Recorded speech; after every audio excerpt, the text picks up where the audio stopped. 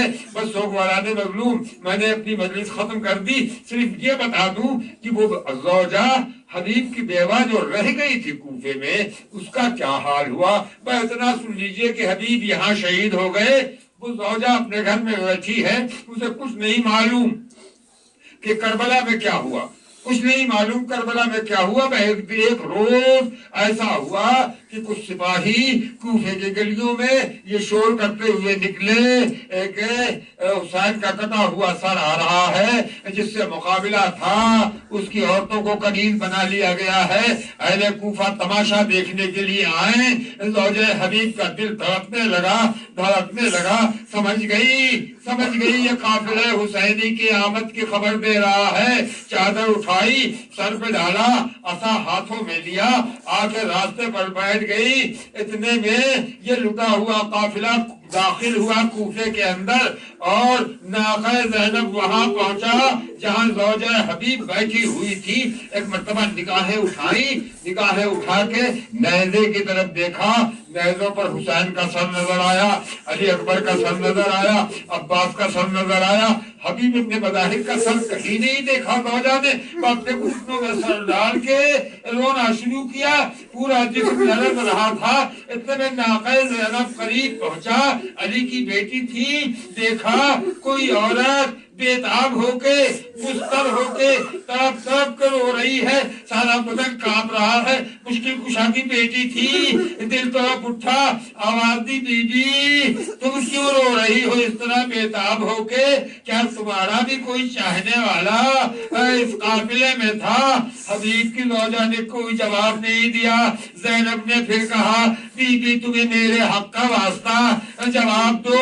حبیب کی زوجہ نے سر اٹھایا، کہا بی بی کیا جواب دوں، مجھے شرم آتی ہے اپنا چہرہ آپ کو دکھاتے ہوئے۔ ارے میرا وارث یہ کہہ کے گیا تھا کہ میں حسین کی مدد کرنے جا رہا ہوں، مگر ان کٹے ہوئے سروں میں کہیں اس کا سر نہیں۔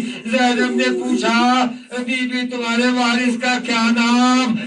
تڑپ کے جواب دیا، میرے وارث کا نام حبیب ابن مظاہر تھا۔ زینب نے کہا، بھائی حبیب نے رفاقت کا حق ادا کر دیا، سر حبیب کو ظالموں نے صندوق میں بند کیا ہے تاکہ ان کے قبیلے والے بغاوت نہ کر سکیں۔ فیصلہ سننا تھا کہ ایک مرتبہ چادر اٹھا کے الگ کر دی۔ زوجہ حبیب نے ناقہ زینب کے سامنے کھڑی ہو کے ماتم کرنا شروع کیا۔ ارے علی و فاطمہ کی بیٹیاں بے مخنو چادر ہے، انہیں بھی گرفتار کر لیا گیا۔ زینب کے ساتھ قیدیوں میں وہ بھی شام کو پہنچ گئی۔ انا للہ و انا الیہ راجعون۔ الہی سیدی و مولائی، پالنے والے ہمارے آنسوؤں کو رومال مرضی جناب سیدہ میں جگہ عنایت فرما۔ پالنے والے جو محتاج ہے، جو زیارت ہے، ان کی تمنا فرما۔ پالنے والے جو مریض ہیں، انہیں سید سجاد کے صدقے میں شفاء کلی عطا فرما۔ پالنے والے ہمارے نوجوانوں کو جذبہ خیر میں اضافہ کر، ان کو حوصلہ دے، ان کی یہاں حفاظت کر۔ اس ملک میں جو روز فرش حسین لاتے ہیں، بچھاتے ہیں، پھر سمیٹ کے لے جاتے ہیں، مالک ایسا وقت لا دے جب انہیں فرش حسین سمیٹنا نہ پڑے۔ پرچم اسلام کو سر بلند کر، پرچم کفر کو سرنگوں کر، ہمارے اندر جو کمزوریاں ہیں ہماری آنے والی نسلوں میں منتقل نہ ہونے پائے۔ ان نوجوانوں کو ایسا کردار اور ایسا علم عطا فرما دے کہ دوسری قوموں کے درمیان کھڑے ہو کے یہ بتا سکیں کہ دین اہل بیت کسے کہتے ہیں، حقیقی اسلام کیا ہے۔ جو لوگ دنیا سے جا چکے ہیں انہیں جواد معصومین میں جگہ عنایت فرما۔ پالنے والے میری بہنیں اور میری بیٹیاں جو فرشادہ پر بیٹھی ہوئی ہیں، مسجد سنتی ہیں، ان کی گودیوں کو آباد رکھ،